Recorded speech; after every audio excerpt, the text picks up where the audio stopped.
السلام علیکم.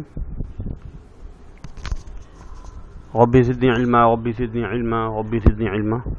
آج ہم وعدے کی پابندی کے بارے میں پڑھیں گے کہ اسلام میں وعدے کی پابندی کے بارے میں کیا ارشاد فرمایا ہے. اس میں تھوڑی سی باتیں یہ ہونی چاہیے کہ وعدے کی پابندی، اس میں حضور صلی اللہ علیہ وسلم نے صلح حدیبیہ اور میثاق مدینہ میں جو ایگریمنٹ کیا تھا، معاہدہ ہوا تھا.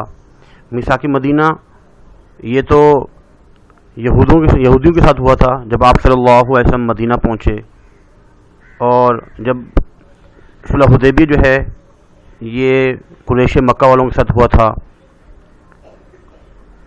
تو آپ صلی اللہ علیہ وسلم نے ان سے جو وعدہ کیا تھا اس کو پورا کیا، اس کی پاسداری کی. اور وعدے کی پابندی پر جو ہے نا اچھے عظیم کا وعدہ ہے.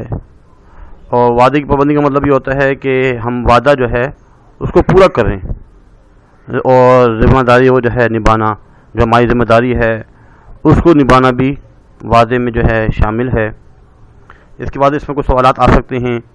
اگر پوچھا جائے وعدے کی پابندی سے کیا مراد ہے، تو ہم اپنے بچوں کو بتا سکتے ہیں کہ وعدے کی پابندی سے مراد وعدے کو پورا کرنا، عہد یا ذمہ داری کو نبھانا ہے. وعدے کی کتنی قسمیں ہیں اور کون کون سی ہیں؟ وعدے کی دو اقسام ہیں. پہلی قسم وہ ہے جو اللہ اور بندے کے درمیان ہے، جس کا اقرار کلمہ طیبہ پڑھ کر کیا جاتا ہے. اور وعدے کی دوسری قسم جو ایک شخص دوسرے شخص سے یا ایک جماعت دوسری جماعت سے کرتی ہے. وعدے کی ایک قسم ہے کہ ہم نے اللہ تعالیٰ سے وعدہ کیا تھا عالم ارواح میں.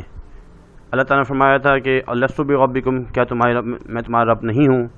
قالوا بلا.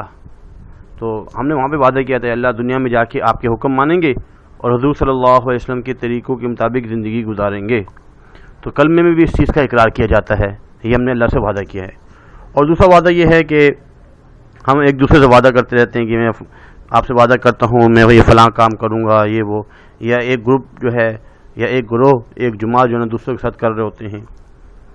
اس کے بعد ایک اور جو ہے بچوں سے سوال کیا جا سکتا ہے، ان کو یاد کروایا جا سکتا ہے کہ وعدے کی پابندی کے متعلق قرآنی آیات کا ترجمہ. تو وعدے کی پابندی کے متعلق اللہ تعالیٰ نے ارشاد فرمایا ہے اور عہد پورا، یعنی وعدے کو پورا کرو کیونکہ عہد کے بارے میں پوچھا جائے گا. اور ایک اور جگہ جو ہے نا سورۃ مائدہ میں اللہ تعالیٰ نے فرمایا ہے اے ایمان والو اپنے اقراروں یعنی وعدوں کو پورا کرو. اس کے بعد ایک اور سوال اس میں آ سکتا ہے کہ وعدے کی پابندی احادیث کی روشنی میں وعدے کریں. تو دو احادیث ہیں، اپنے بھائی سے ایسا وعدہ نہ کرو جسے تم پورا نہ کر سکو. ایک اور حدیث میں ہے قال النبی صلی اللہ علیہ وسلم لا عہد لمن لا، اس کا ایمان ہی نہیں، جو اس کا ایمان ہی نہیں جس کا وعدہ نہ ہو، یعنی وعدہ جو پورا نہیں کرتا سمجھ لو وہ ایمان ہی نہیں. حدیث شریف کا مفہوم ہے. ایک اور جگہ ایک حدیث ہے کہ جو شخص کسی مسلمان سے وعدہ کر کے اسے توڑ ڈالے تو اس پر اللہ تعالیٰ تمام فرشتوں اور تمام لوگوں کی لعنت ہوتی ہے اور اس کی کوئی فرض اور نفل عبادت قبول نہیں ہوتی. تو اس کا ایک سوال یہ بھی بن سکتا ہے کہ نبی کریم صلی اللہ علیہ وسلم ہمیشہ وعدے کی پابندی فرماتے تھے، وضاحت کریں. نبی کریم صلی اللہ علیہ وسلم جب بھی وعدہ فرماتے تھے اسے پورا کرتے. ہجرت مدینہ کے بعد،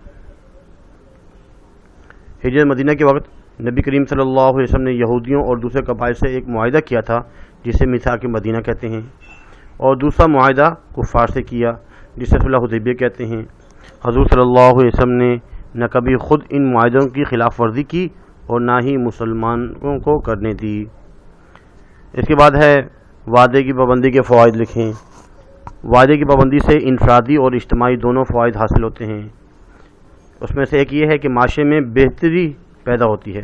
جب انسان معاشرہ وعدہ کرتا ہے اس سے معاشرے کے اندر بہتری پیدا ہوتی ہے، لوگوں کا ایک دوسرے پر اعتماد بڑھتا ہے، معاشرے میں بھروسے اور ایمانداری کی فضا قائم ہوتی ہے، اللہ اس کے رسول صلی اللہ علیہ وسلم بھی راضی ہوتے ہیں. وعدہ پورا کرنے والوں کو آخرت میں اجر عظیم بھی ملتا ہے. اس کے بعد خالی جگہ ہیں. وعدے کی پابندی کا مطلب وعدے کو پورا کرنا ہے. جو شخص عہد کی پابندی نہیں کرتا اس کا کوئی ایمان نہیں. یہودیوں کے ساتھ حضور صلی اللہ علیہ وسلم نے جو معاہدہ کیا اس کا نام میثاق مدینہ ہے. صلح حدیبیہ سن 6 ہجری میں ہوئی. وعدہ پورا کرنے سے انفرادی اور اجتماعی فوائد حاصل ہوتے ہیں.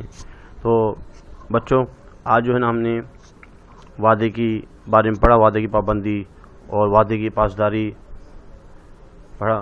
قال نبی صلی اللہ علیہ وسلم لا دین لمن لا عہد لہ، اس کا دین ہی نہیں ہے جو وعدے کی پاسداری نہ کرے۔ اس لیے ہمیں چاہیے کہ ہم وعدے کی پاسداری کریں، جس سے وعدہ کریں اس کو پورا کریں، کیونکہ آج کا جو ہمارا یہ سبق تھا اس میں بھی جو ہے نا ہمارے لیے سبق ہے کہ ہم اس سے کچھ سیکھیں کہ وعدے کو ہم نے ہمیشہ پورا کرنا ہے۔ اللہ تعالیٰ سے دعا ہے کہ اللہ تعالیٰ ہمیں عمل کرنے کی توفیق عطا فرمائے۔ وما علینا الا البلاغ۔